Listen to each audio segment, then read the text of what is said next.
నిరూపించలేకపోతాం. అది ఆయన నాయకత్వం. ఆయన చచ్చిన ప్రజల సొమ్ము అనేది తెలియదు.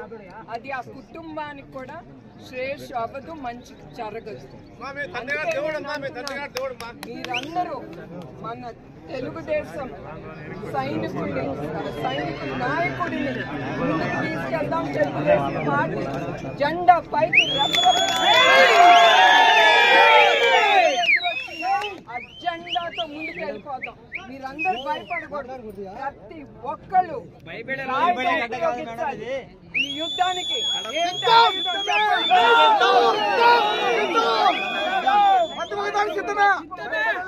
ఎవరైనా బద్దకిస్తే కూడా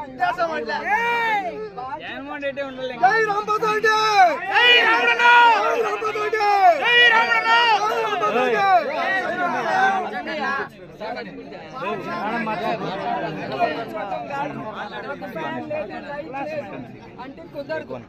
మీరు అవన్నీ మర్చిపోయి రూముల్లో కూర్చోటం కాదు, ముందుకొచ్చి ఓటేయండి.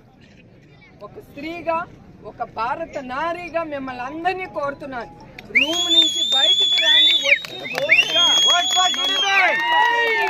సేవ్ ఆంధ్రప్రదేశ్ అంటున్నాను. కోరేది మిమ్మల్ని అందరినీ. అందుకే కలిపి అన్యాయాన్ని ఎదుర్కొన్నాం, నిజం గెలిపిద్దాం.